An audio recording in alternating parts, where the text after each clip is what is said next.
Mr. President of the General Assembly, Excellencies, the fighting in Ukraine must stop.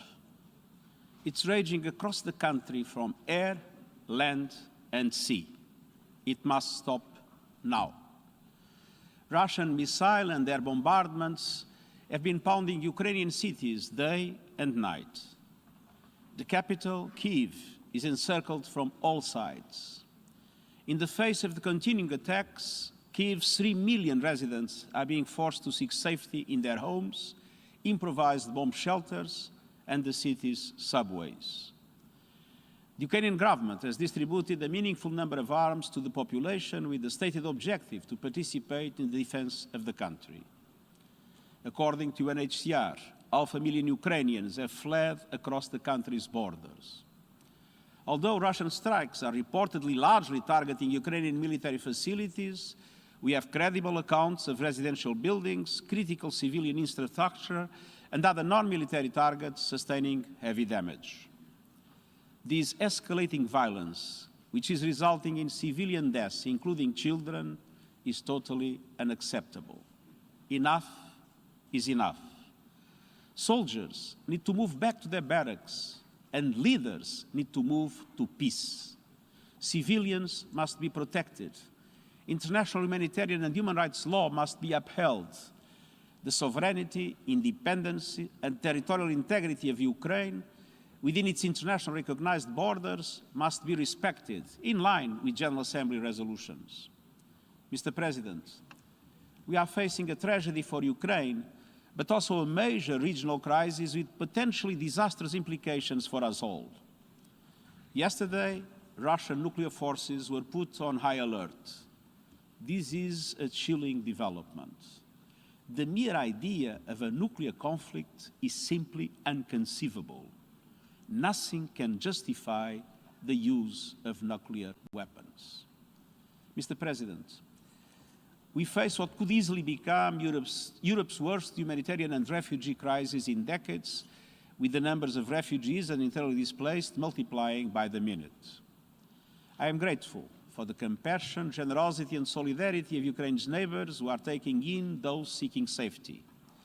It is important that this solidarity is extended without any discrimination based on race, religion, or ethnicity. The neighboring countries will need all our support in the days and weeks to come. The United Nations will continue to assist with these efforts.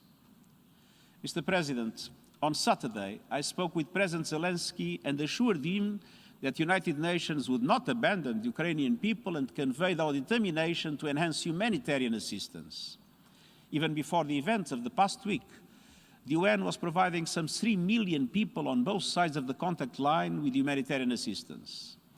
The United Nations is now working 24/7 to access humanitarian needs and scale up the delivery of life-saving support to many more people desperate for protection and shelter, particularly women and children, elderly people, and those with disabilities. We are fully committed to staying and delivering for everyone affected by this deadly conflict across the country. Some of our personnel are expanding existing programs, and others are preparing new operations to get help to those who need it fast.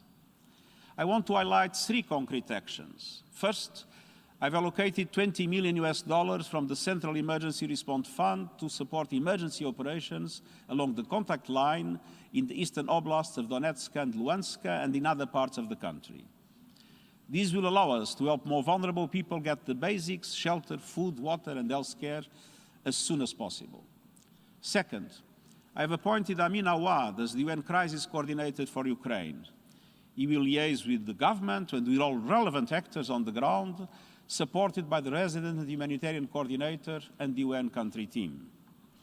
At the same time, we are bringing together partners in and outside the country and surging personnel into the country.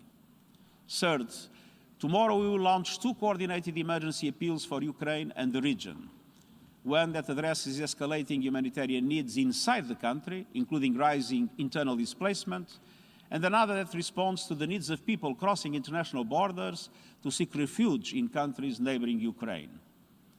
As we ramp up our efforts, It is essential that the safety and security of UN and associated personnel in Ukraine are protected in accordance with international law, and that humanitarian access to vulnerable people and communities is guaranteed. I call on all sides to uphold their obligations to allow freedom of movement of humanitarian personnel and to facilitate safe, rapid, and unimpeded passage of humanitarian relief. I also urge the international community to mobilize in support of our funding appeals to address the needs of all those displaced by this crisis, as well as other vulnerable groups whose numbers will only grow as the fighting escalates. Mr. President, humanitarian aid is vital, but it is not a solution. It is simply treating the worst impacts of the conflict. The only true solution is peace. The attack on Ukraine challenges international law and the multilateral system rooted in the UN Charter. Some of the possible consequences of a worsening conflict are terrifying to contemplate. Regional tensions are rising. The latest security measures underline the high stakes for all. The economic repercussions of the crisis will have widespread impact, and I count on every member state to live up to the principles of the Charter. Mr. President, the guns are talking now, but the path of dialogue must always remain open. It's never too late to engage in good faith negotiations and to address all issues peacefully. I hope that the direct talks now taking place between Ukrainian and Russian delegations will produce not only an immediate halt to the fighting, but also a path towards a diplomatic solution. I welcome and encourage all peaceful efforts to end the bloodshed and halt this conflict. I thank the countries who have offered to host and facilitate negotiations. The United Nations is ready to support such efforts. Mr. President, war is not the answer. It is death, human suffering, senseless destruction, and an immense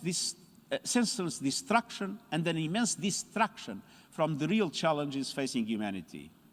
The climate crisis and biodiversity loss, vitally needed socio-economic recovery from the pandemic, healing the divides of race and gender, and so many other pressing 21st century challenges. Humanity cannot afford to be locked in a mindset that dredges up the worst of past centuries. We need to look forward as United Nations to overcome the scourge of war. We need to focus on solving problems, not making them worse. In cities around the world, people are taking to the streets and demanding an end to war. People in Ukraine want and need peace. And I believe people in the Russian Federation do too. We need peace now. Thank you.